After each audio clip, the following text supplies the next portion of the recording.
There's so much conversation about mindset and whether or not somebody has the right mindset to accomplish their dreams. Mind4 really recognizes that there's an ability to create a competitive advantage based on the expertise that you have. And so we've created the Mind4 series as a series of one-on-one interviews with experts on a particular topic, whatever their expertise is. So we're going to be meeting with Curt. Curt is currently the head of HR and administration for BAW Systems. Curt has the ability to take a human capital strategy and make it a competitive advantage for his company. When you talk to Curt, who I view as one of the true strategic chief human resource officers in industry today, he is able to actually sound more like a CFO because he talks a lot about data analytics, predictive analytics, a lot of the non-HR type topics. And that's the approach that he's taken that's made his human capital strategy so integral into the corporate strategy of BAE. Why HR? Well, that's a good question. And there's two answers to it, I think.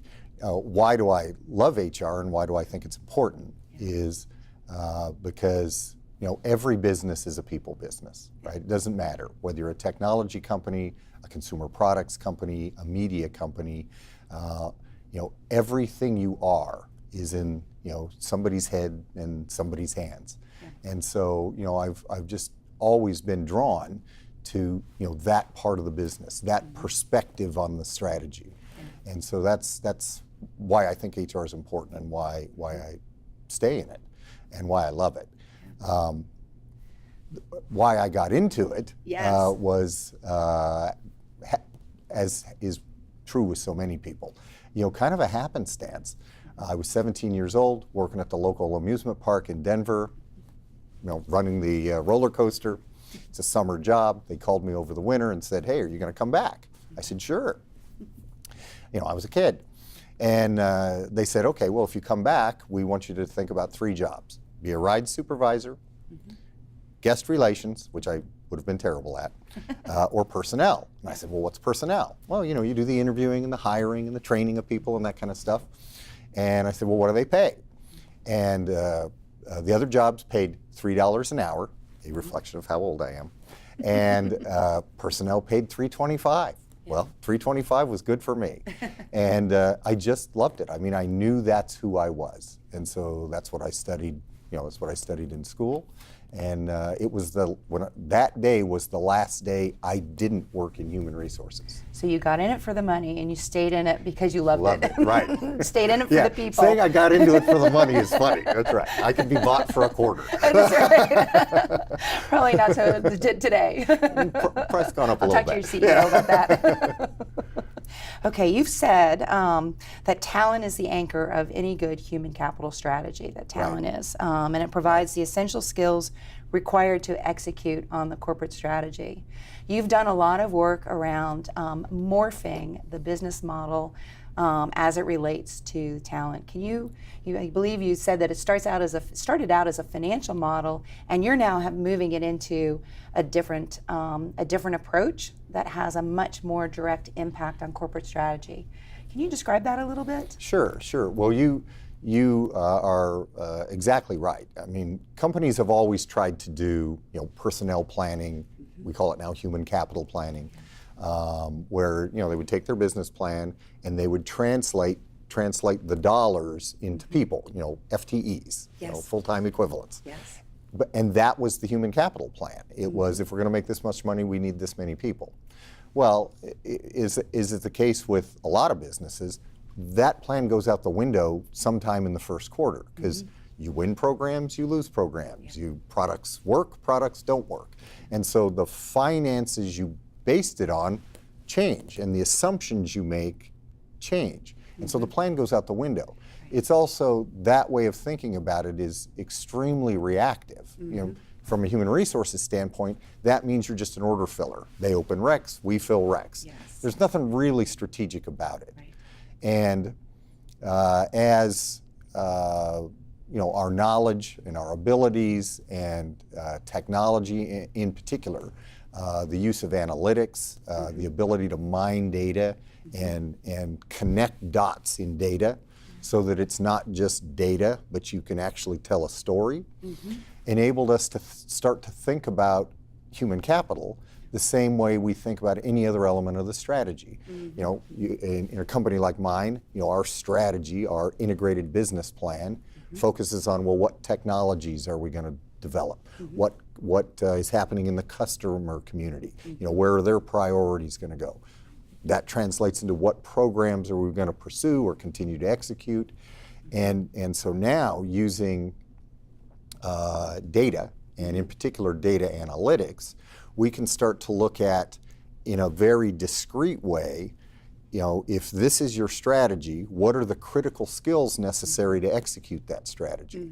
And then analyze what's happening in our workforce relative to those skills, what's happening in the labor force outside the company relative to those skills, and in its most evolved state, we start to do predictive analytics about not just what's happened, but what's going to happen, both in the labor force and the workforce, and marry those things together so that you can get a pretty discrete look at, if this is your business plan, these are the skills you're going to need, and what's going to happen relative to the internal and external dynamics associated with those skills. In other words, you can make and execute a strategy. And you know, because some skills, sure, they're readily available, you can go out and get them. In a lot of companies, including ours, you can't. You know, they're skills that have to be built over a long period of time. And that's the real power, because now you know, if I need X over here, I have to start over here executing a plan against that strategy. And so it's a very exciting time for human resources, you know, as a function, but it's also an exciting time for talent, because now talent is part of the strategy. In fact, increasingly companies recognize it underpins the strategy. You can't do anything else if you haven't done that. Right. So it's not filling just orders, it's now actually driving where you intend to go. And we had a conversation a little bit about how you were watching the demographics of the labor force. And it's interesting because just yesterday I was with a group of business leaders in this area, and we were talking about the workforce issues. And it's the same. Honestly, it was almost a throwback to the 1990s of when they were talking about, well, you know, we're not being able to attract the young engineers and the young technical, and how do we actually attract them to this area? Well, you know, the way our community is, the way our business community is, we have some challenges in them actually recognizing the entrepreneurial ecosystem that does exist. It's not as visible as it is in Palo Alto. I was also struck by the fact that, you know, here it is 20 years later, right? We're still having that same conversation, and yet technology and the connectivity of organizations to their people is so much stronger and has so much more flexibility. Why are we worried about bringing them into the area in the first place, right? And that actually goes to sort of one of the cutting edge labor force plans that you're putting together for BAE. Right. Well, you're exactly right, because you're giving a good example, and I'll give an example within our company. So in one of our businesses, one of our sectors, you know, they're in a period of you know, pretty significant growth, which is very exciting for us as a company. But when we looked at their internal dynamics of their labor force, and could see, you know, as is true in a lot of companies, they're going to have an increase in retirements. And we were able to analyze and predict exactly where their attrition was going to happen. But we also looked at the labor force patterns in that part of the country. And you know, at the end of the analysis, the gist was this: you are not going to be able to get enough people there to execute your plan. But there are people over here. In the exact example I'm giving, we said, you can't get them in Nashua, New Hampshire, but you can get them in Austin, Texas. And so, and again, very exciting from a human resource standpoint, they literally changed their business plan to say, okay, we're going to migrate this work here and put the work where the people are, not the people where the work currently is. And the other thing that's exciting about, kind of taking this more external view and not limiting our view of talent to just what's going on within the company is, you can see not just what's happening in the patterns of the labor force, but its composition. Everybody talks about, the millennials now, and do they have different expectations and things like that, and is it really a thing? Right. Because every generation looks at the generation that follows and says, oh, they're not as good, they're a bunch of slackers. Yeah, they're a bunch of slackers, that kind of stuff. Right. And the answer is that's not true. Yeah.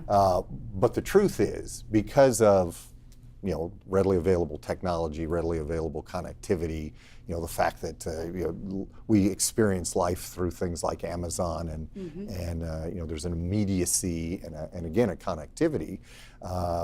The emerging workforce is actually different.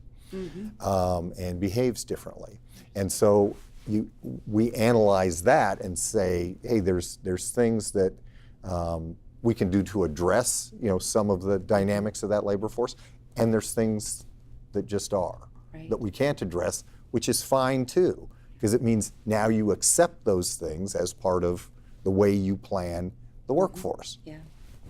And because if you think about it, one of the biggest changes, and it's not like stereotypical. We're all like, they're going to change jobs X number of times over the course of their career, which is different than the employment model when I joined the workforce. But that's not just a dynamic because millennials are somehow different. We've changed the deal. All of us have. Yes. There's not pension plans that say if you work for 30, if you're 55 with 30 years, you get a pension. Yep. And so we've signaled that we don't actually expect you to stay that long. Right. And so it forces you to, again, rethink how you're going to plan your workforce and making your benefits more portable, because that's attractive to somebody who you may not have for 30 years. Right. And so, this connection between, information and data and analytics has actually empowered companies to start to view talent more strategically and not just as some transaction that we have to conduct. Right. Right. Well, I love the way you say that. You take the work to where the people are, not the people to where the work is. Right. And I know some of the technology startups or technology companies would say, well, we've been outsourcing to technology developers for a long time. Where this is so cutting edge is that you're in government contracting. Right. Right? And your workforce has always needed to be practically co-located with your client. And now you're saying to them, you may not have your government facility down in Austin, but this is where the people are that you want to actually have performing on the contract that you've just awarded to us. So you've spoken quite often on how you have used predictive data analytics in the development of your human capital strategy. What if I were a company that wanted to start adopting that within HR, what are your suggestions for how I would go about that? Well, I would start it the same way we did. We picked a skill. And because again, you can't boil the ocean, right? And the good thing about this is once you kind of have a methodology in place, you can replicate it, expand it, drive it deeper into the organization.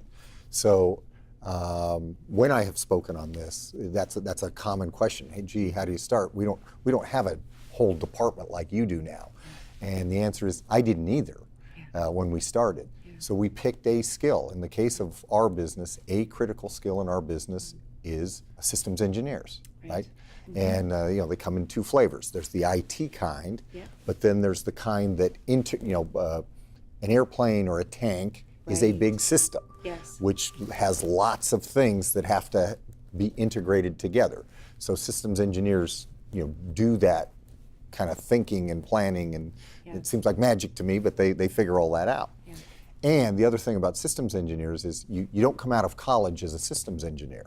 It's a critical skill for us, but it's also one that you have to build over time, which is why we picked it. So we picked one skill that was big enough in the organization to where the data would be statistically meaningful. It was critical to all three of our sectors that their part of their strategy was going to be underpinned by having that skill.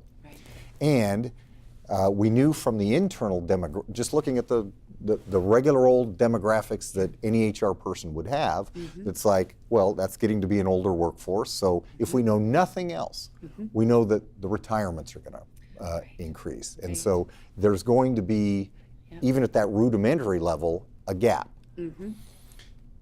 The next step after you pick a skill is look at what data do you have about those people, and it is and this is the grinded out part. Name by name, what do we know about these people? Their age, how long have they been here? Where did they come from? What's their background, so that we can start to build a model about what's going to happen. Did you map that also into their performance, right? So you could then start tracking where they came up in terms of their experiences and where they ranked in terms of performance relative to each other. Did you make that connection at this point in time? Not at this point in time. Okay. As you move down the kind of the maturity curve of human capital planning maturity, you start to then pull in those kind of more subtle differentiators. Okay. Yeah. So what we started with, like I said, was just raw, kind of the basic data that said, ooh, we're going to have a problem here because we're going to start running out of these folks. Yeah. And so we did to answer your question about, well, what would you do if you're going to start this? Here's what we did. So we took that group of people, and in analyzing each of them, we kind of put them into 4 buckets. Okay. They're an IT kind of engineer, they're a systems engineer that works on platforms, they're different kind of systems engineers. So we said, now let's look at those 4 buckets. And we took the prior 2 years worth of data. Who stayed, who left, who performed well, who didn't perform well. And we brought in all of the systems engineering managers, and we said, what will affect whether these people stay or go? And they developed a set of 200 and some hypotheses. Well, it could be anything from what's their commute distance, to it's that. Especially in Washington. Right, exactly. Right. And it's those kinds of things, like what affects somebody staying or going. Yeah. Now we looked at our employee survey data, and that that kind of gave some indicators of things we should look at. But it really got to some pretty specific things. Some are obvious, like, well, what's the quality of their supervisor? Where did they come from? Now there's things we didn't know, like their life events, because we don't have that data. But from those, we distilled those down to a set of, I think, 12 or 15 that we could start to model statistically. Right. And then we took the prior 2 years' data and we ran the correlations. And what we found was, each of the groupings was right because they all behaved a little differently. But we got this very discrete set of predictors, what we thought were predictors. So we'd taken the 2 years worth of data, run the model, and said, hey, these appear correlated with who had left and who had stayed over those 2 years. And we said, let's see if it predicts what's going to happen this year. And in the best, and this is pretty extreme, in one of the groups, we were 98% right. That if we said Jane Scott is leaving this year, she left. The worst we did was 76% right with that group, which means we'd said, hey, we've really triggered something. Now, it's limited, right? Because that was a pretty limited time horizon. We could tell next year, what was going to happen next year. Well, you can imagine, the organization just thought that was fantastic, right? Yes. I mean, they're like... You take a lot of the volatility out of the what if and the decision making of the corporate strategy, right? I mean, because you have brought in that high degree of certainty in terms of what your predictions are. Well, even more important than that, you can do something about it. Yeah. Because if we said, hey, this is a critical skill, and among that population of critically skilled people, these are really the superstars. These are the future leaders. These are the top technologists, that kind of thing. And if you see that they are a flight risk based on the predictive model, you can intervene. Yes. Because a prediction doesn't have to be reality. And so from the standpoint of being able to then engage with management and say, hey, Jane Scott's one of your key performers, and we predict that if you don't do something about her commute, she's probably going to leave. And so you can have a conversation with Jane Scott and say, you're one of our top performers. What could we do? We noticed that you have a 45-minute drive to work. What if we had you work from home for a couple days? Or what if we had you work at facility X, instead of Y? You can do something about it. It's not just that from a planning standpoint you have more clarity, but from a talent standpoint, you can intervene.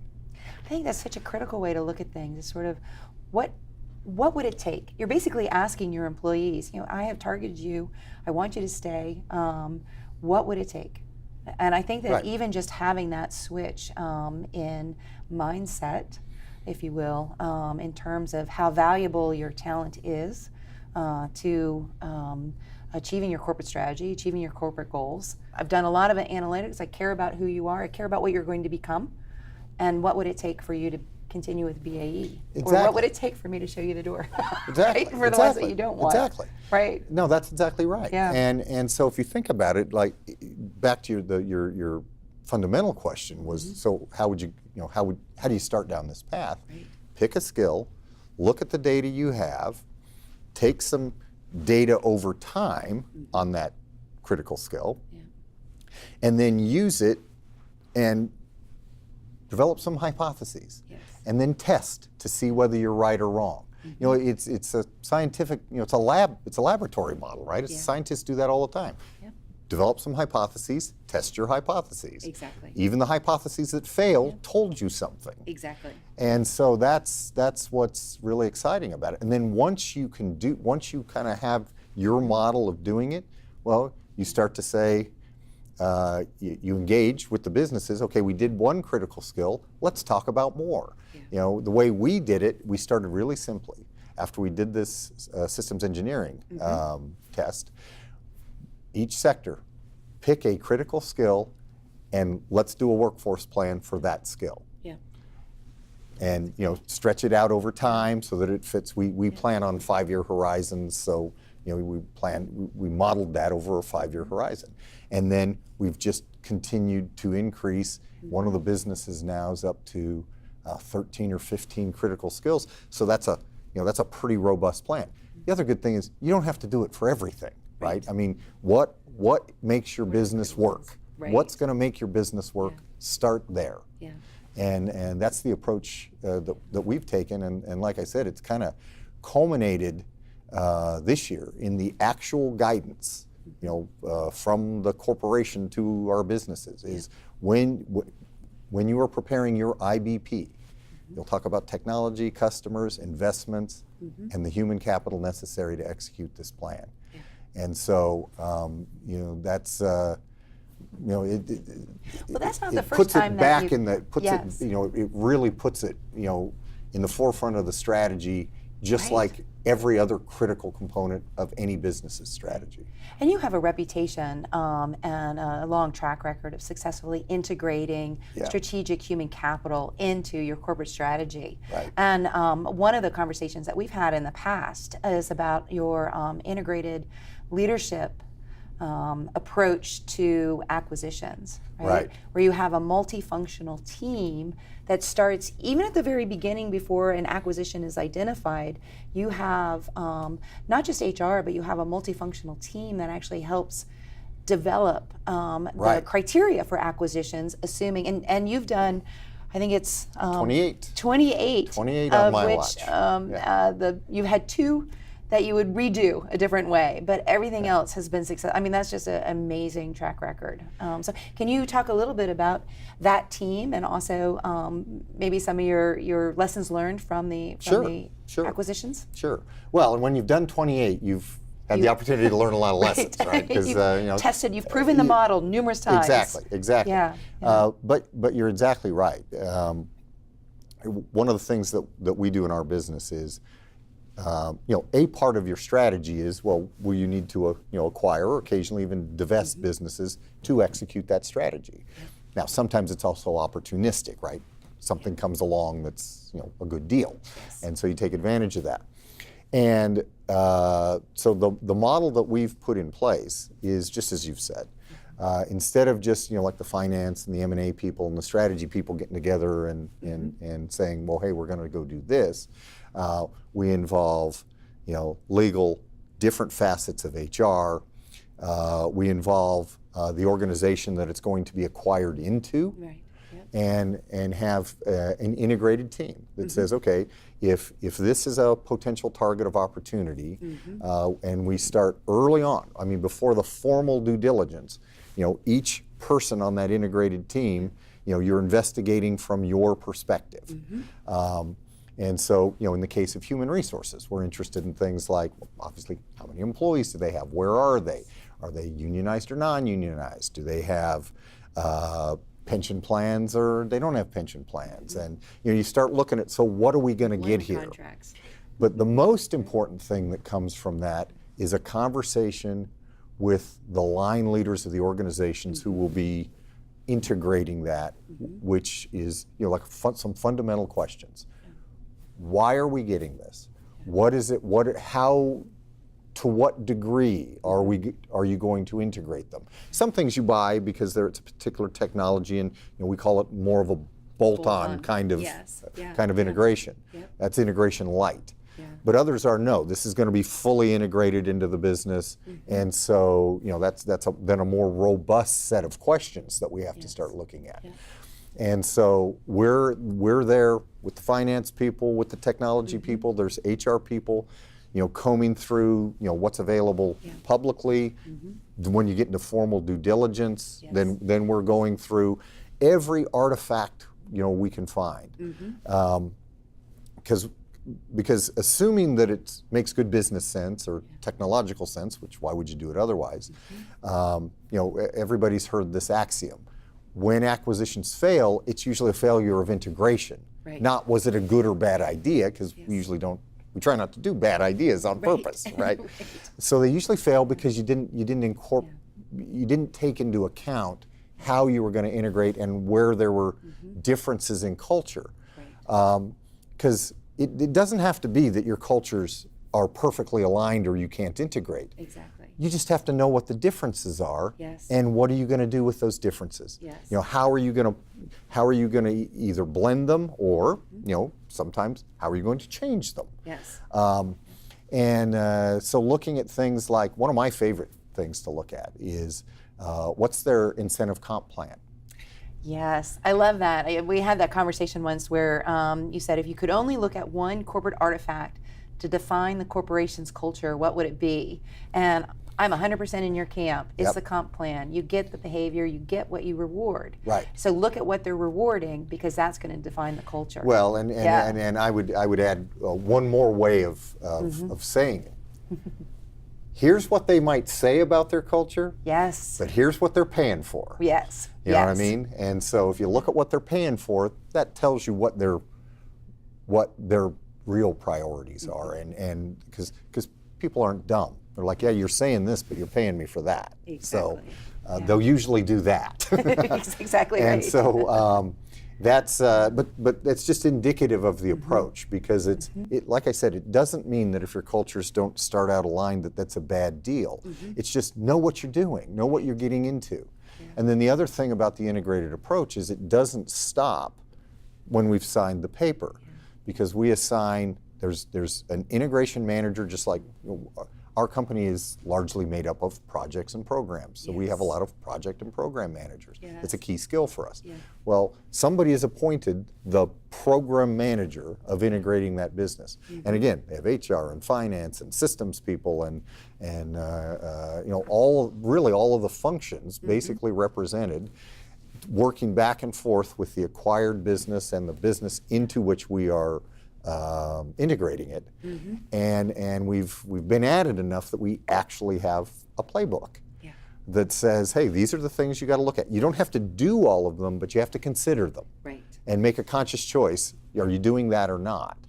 And so, like I said, through a lot of experience, we think we've kind of figured out what what works and what doesn't. And that's great. So you start the integration actually even before you've identified the acquisition, and you carry it straight through to the full integration. What that program manager is in place 12 to 18 months? Yeah, depending on least, the depending on the complexity size. of it, because part of it is you kind of have closure criteria. Yes. When is that work formally done? Yeah. Integrations actually go.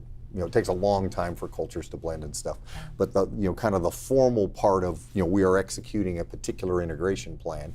There's actually a end criteria. Yes. When X is done, the formal part of this is finished, and then it's more the day-to-day job of continuing to manage your culture. Well, we've talked a lot about the workforce aspect and the talent aspect in general of the corporate strategy. Let's talk a little bit about leadership, because you're in the very unique position of being a senior executive C-suite member who has lived through, shall we say, has remained through the transition of 5 CEOs. That's extraordinary. What have you learned? A testimony to the failure of our performance management system, probably. Well, that's because you have the inside track on it.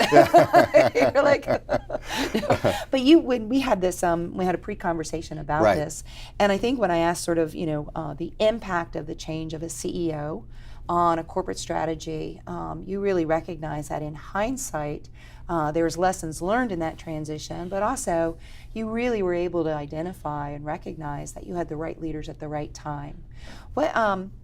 How much of that can actually be put into a forecast for the C-suite, and meaning how do you link your CEO and your C-suite with a corporate strategy going forward? But then also some of the lessons learned of how to transition or onboard the CEO, and obviously, I guess they always say when you have a high performance team, anytime you change a member, you give them a promotion, you change a member out, you have to reform that high performance team. Right. How have you been able to do that in your position as head of HR for BAE? I know that's a tri-level question. Yeah, there's a lot. I was going to say there's a lot in that question. So let me try to take them in turn. Yeah. First of all, I do think you're right, and reflecting our prior conversation, I do think whether we were excellent planners or it just worked out that way, I think in our case, I've worked for all 5 CEOs. Yep. In fact, I'm the only senior executive that goes back to the original leadership team. And if I think about them, kind of in when you turn, say original leadership team, that's when BAE actually stood up and became BAE. Right. I joined BAE Systems was formed in the latter part of 1999 with the merger of Marconi and BAE Systems. Yeah. They had a small U.S. operation, very much treated like the colonies back then.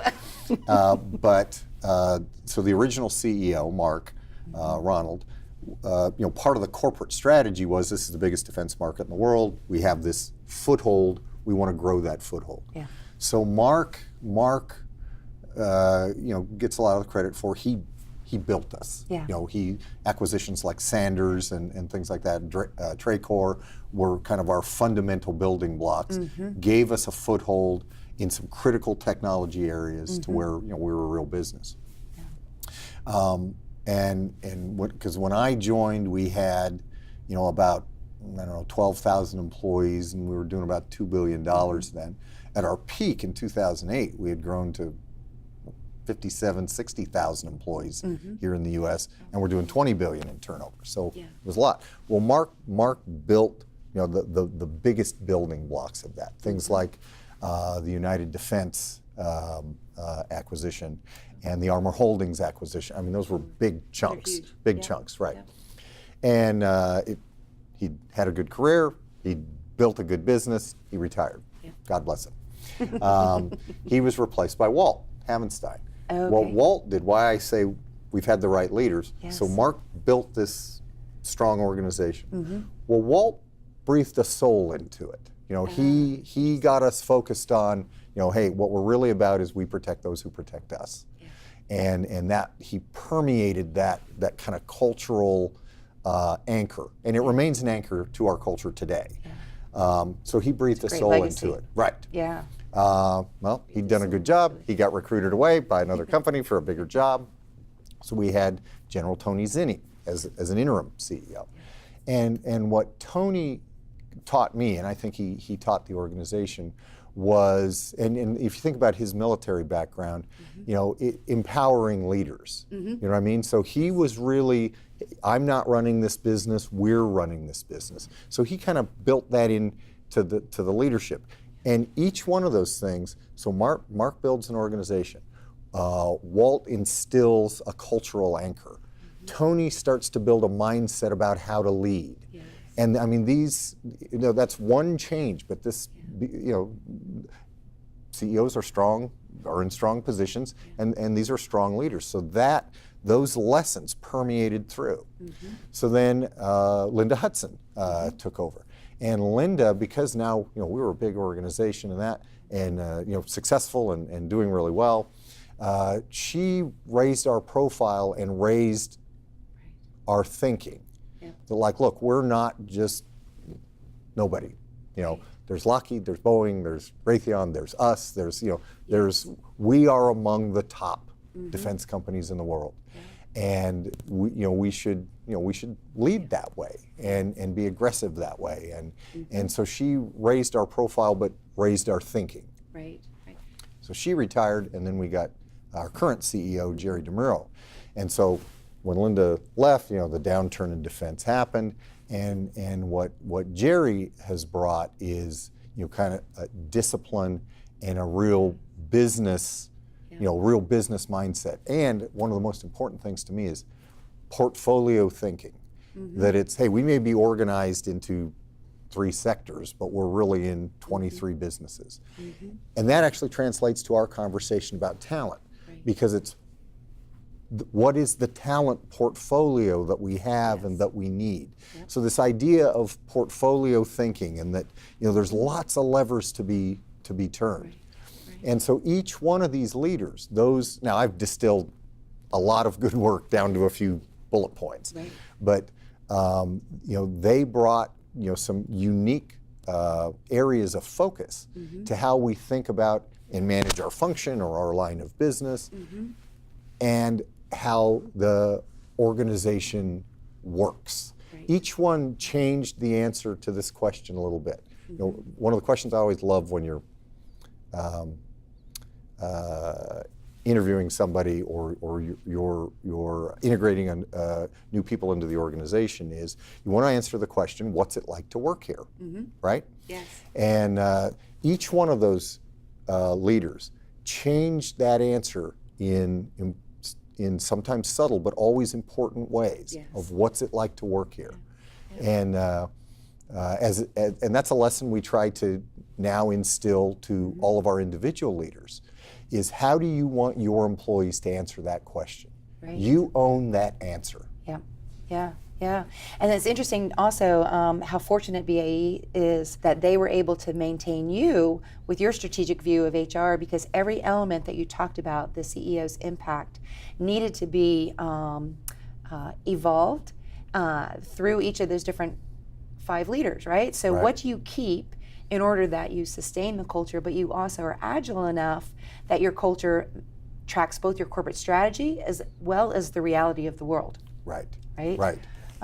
So one of the questions is, so what was your role in helping define or think about the CEO's position or type of CEO that you would want to look for? Because I know that you used executive search for each one, which I think is not just a personal plug, but I do think it's a smart idea for any of your senior positions to have an outside objective group pull together the right slate. So how do you define the right slate? And then that also leads into what was the board's role in defining the specifics of an individual?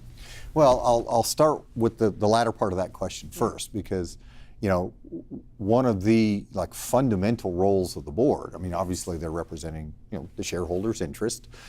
In the case of the public company board, the parent company board. In the case of BAW Systems Inc., it's an SSA board, which means they're representing the interests of the U.S. government, relative to our delivery of U.S. defense articles and things like that. But in both cases, one of their fundamental responsibilities is assuring that we have the right leader. And sort of two major roles of the board, right? So they have to have meaningful input into the development, implementation, and monitoring of your corporate strategy. Right. And CEO, hiring, firing, and succession planning. Exactly. Those are the two key things that a board should be most concerned about. I agree with, and that was certainly the case with us. Yeah. Two of the most important meetings that we have, certainly ones at least that I'm involved in, are when we're going through, the succession plans, the talent reviews of the CEO and of all the key leaders in the organization. And I can tell you, there's never been the case when that has not been taken as a serious responsibility on their part. Absolutely. And so they get engaged in conversations about each of the leaders, each of the successors. In fact, in our case, we arrange that all key successors are invited sometimes to the board meetings, filling in, quote, an empty chair. Breakfasts, dinners, opportunities to present to the board, because we want the board has to feel comfortable with, and more importantly, confident in, who are the next gen, not just are our incumbents performing, but do we have the next leader? Do we have the next generation of leaders? Right. And so in the answer to now the specific part of your question, in each of those CEO searches, each time we transitioned to CEO, they were intimately involved, first of all, in, they knew who the internal candidates would be, but in terms of defining there's a job description for the CEO, and of course that's reviewed with the board and that kind of thing, but a job description, as you know, is more a marketing tool. But in our case, we really try to focus on what are the 5 or 6 must-haves. What must this person have a proven record of having done, or knowing, or experiencing, that we will use not just to screen candidates. If they don't have it, they're not a candidate. More importantly, it's the decision-making criteria on who are you going to choose. And so in our case, we use a selection panel made up of board members and myself, and usually a representative of the parent company. And a lot of times we use not a completely structured interview, but we use interview guides to say, look, these are the 5 areas we want to focus on. Here's some questions you can use to try to really get at, does this person have that experience? Not just were they in the room when it happened, but do they have that experience? Do they do it? What was their role? And what part did they play, and how did they do it? And that's served us pretty well. How much do you take into account the competency of the rest of the C-suite, right? So when I build out teams for startup technology companies, I always look at the C-suite in the aggregate, right? Yes. So a lot of times the CEO is viewed as your external face, and the chief operating officer is your internal person. But so where do you find the balance for your CEO, and do you take into account the competencies that you have in the C-suite? We do. What we try to do is blend 2 things. One, probably 3 things now that I think about it. One, where are we trying to go? Where are we trying to go as an organization? Which which parts of the market are going to grow versus not grow, that kind of thing. And that steers if this is where we're going, you want to bias your skill set obviously towards the areas you're trying to grow in. Secondly, to your point, it's what's the kind of the health, the competency set of the current team. What's going to add to that? What's going to complement it? what's gonna, CEOs, they conduct orchestras, right? And they don't have to be able to play first chair cello, but they have to be able to, conduct the cello section with all the other sections. So you're kind of looking at the health and the makeup of that section of the orchestra to say, well, hey, let's say I'll make one up. We're weak. We're not as strong as we would like to be relative to strategy. So now you're going to lean in on that relative to your candidates, saying, hey, this person's going to have to be able to not just bring the strategic vision, but the strategic thinking that leads to the creation of the actual strategy document. And so you kind of look at what skill set are we trying to complement. And then the third component of that is the cultural fit.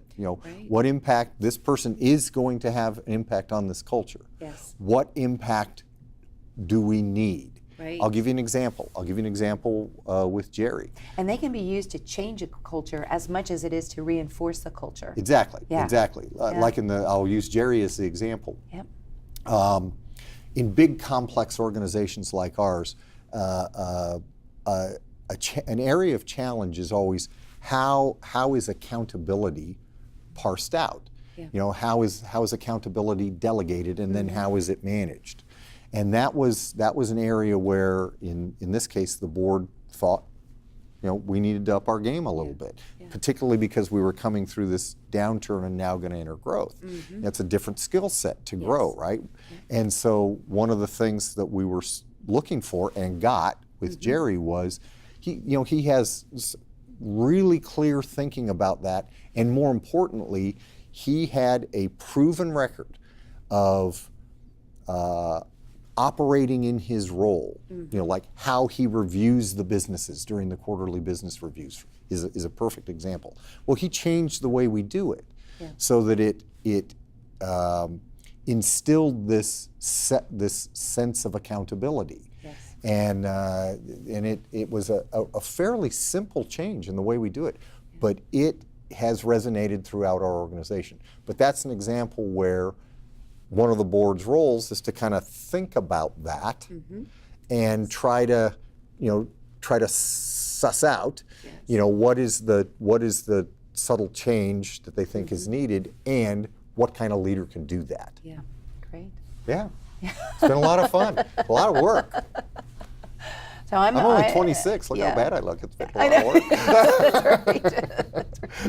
Well, I have to say, hands down, you are one of the very few of the true strategic chief human resource officers that I've come across. The one that really knows how to integrate human capital and make it a competitive advantage for BAW Systems. So I can't thank you enough for your time today. That's a great compliment. I've worked for a lot of great people who have taught me a lot, and I try to apply. I'll give myself the credit of I try to apply those lessons. Great. Good. Thank you. Well, thank you.